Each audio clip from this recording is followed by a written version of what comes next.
एक दिन भगवान ने कहा कि देखो, सभी सखा अपने अपने घरों से कलेवा लेकर के आएंगे और सब एकत्रित होकर के एक साथ में बैठ करके खाएंगे। सब एकत्रित हुए, ग्वाल बाल वन में गए। वन में उन्होंने देखा कि एक बहुत बड़ा विशाल स्थान है, सुंदर हरियाली है चारों तरफ में, और विश्राम करने की इच्छा से सभी ग्वाल जो है उस जगह में जाने का निश्चय किए। सोचे कि ये गुफा है और उस गुफा के अंदर प्रवेश कर रहे हैं। प्रवेश जैसे ही करते हैं तो उनको ऐसा महसूस हुआ कि भैया ये बड़ी सुंदर गुफा है, मखमली गद्दे बिछे हुए हैं। एक ने कहा कि यहाँ महात्मा लोग रहते होंगे, संतों की गुफा है। एक ने कहा कि यहाँ तो भैया खूंटी भी है, टांगने का भी स्थान है, लगता है ये सब व्यवस्थाएं बनी हैं। बोले हाँ, संत महात्मा यहाँ तप करते होंगे। एक सखा ने कहा कि भैया बड़ी गंध आ रही है। किसी ने कहा गुफा है, न जाने कितने प्रकार के जीव जंतु आते हैं, किसी की मृत्यु हो गई होगी इसलिए तो गंध आ रही है। फिर अंदर गए, वो जानते हैं गुफा नहीं थी, क्या था? अजगर था, अघासुर, बड़ा मुख खोल करके बैठा था। ये काल भी अघासुर है। अगर आपके अंदर भक्ति नहीं है, भगवान नहीं है साथ में, तो ये काल रूपी अघासुर अपने मुख में काल कलवित कर लेता है। अगर भक्ति रूपी शक्ति है तो भगवान आपको बचा लेते हैं। आज सारे भगवान के भक्त उस अघासुर के मुख में चले गए। अब वो तो इंतजार में था कि ये कन्हैया मेरे मुख में आएगा, मैं बंद कर लूंगा। भगवान ने सोचा कि जब मेरे भक्त, मेरे सखा, मेरे प्रेमी जब इसके मुख में चले गए तो मुझे जाकर के इनकी रक्षा करना चाहिए। और भगवान भी उसके मुख में गए। उसने मुख बंद किया। भगवान ने अपने शरीर की उस ऊष्मता को बढ़ाया है, गर्मी को। उस ऊष्मता, गर्मी के ताप के कारण उसका अंत हो गया, प्राण निकल गए। सभी बाहर निकल करके आते हैं और सभी बैठ करके कलेवा करने के लिए बैठते हैं। उसी समय पर ब्रह्मा जी भ्रमण करते हुए इस पृथ्वी लोक में वृंदावन में प्रवेश करते हैं। और जब वृंदावन में प्रवेश किए उस समय पर उन्होंने एक लीला देखी। क्या लीला देखी? भगवान सभी सखाओं के साथ में कलेवा करने के लिए बैठे हुए थे। जो मधुमंगल था, बहुत गरीब घर से था। उसने जब अपनी मैया से कहा ना कि मैया आज कुछ अच्छा सा कलेवा रख देना, मैया ने कहा कि बेटा हमारे घर में कुछ नहीं है, 2 दिन की बासी कढ़ी रखी है, तो इसको आज ले जा।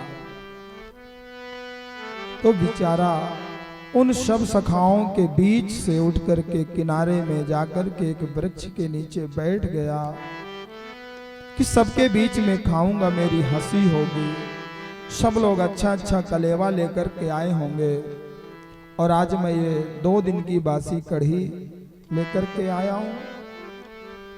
बड़े उदास मन से किनारे में जा करके बैठ करके और उस कढ़ी के उस कबल को लेकर के हाथों में और अपने मुख में जैसे ही डाला, भगवान वहां पहुंच गए।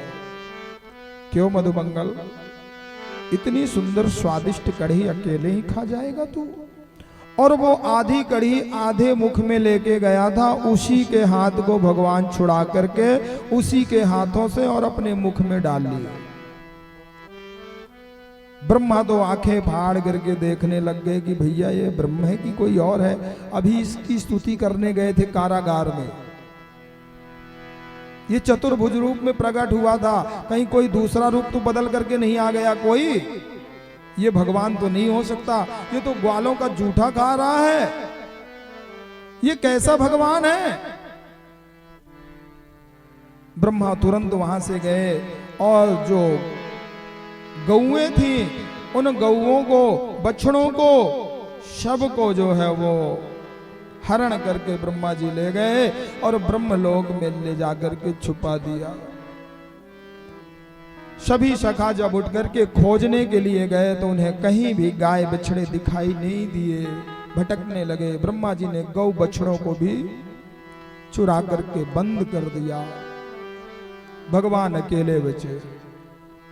भगवान ने अपनी अंतर्दृष्टि से देखा, आंख बंद के करके देखा और सारी करतूत ब्रह्मा की वो जान गए। भगवान ने अपनी मनहा शक्ति से, मन के संकल्प से केवल इतना विचार किया कि जैसे जिनके जो बछड़े थे, गाय थे, सखा थे, ग्वाल थे, जिस रूप में, जिस वस्त्र में, जिस स्वभाव में, जिस कार्य में थे, वैसे ही तुरंत प्रकट हो जाएं। और सब उस मनहा शक्ति से उतने ही ग्वाल बछड़े सब प्रकट हो गए और सब ग्वाल बछड़े सखा सब अपने अपने घर में वापस आ गए। तो जिनके घर में भी गए वो बछड़े रूप में, गाय रूप में, सब तो भगवान ही है ना, भगवान के ही रूप हैं, भगवान के ही अंश से बने। ये सब ऋषि महात्माओं की इच्छा थी कि भगवान हमारे पास में हो, उनका सानिध्य प्राप्त हो, स्पर्श हो, संस्पर्श हो, और आज भगवान ने सबको पूर्ण कर दिया।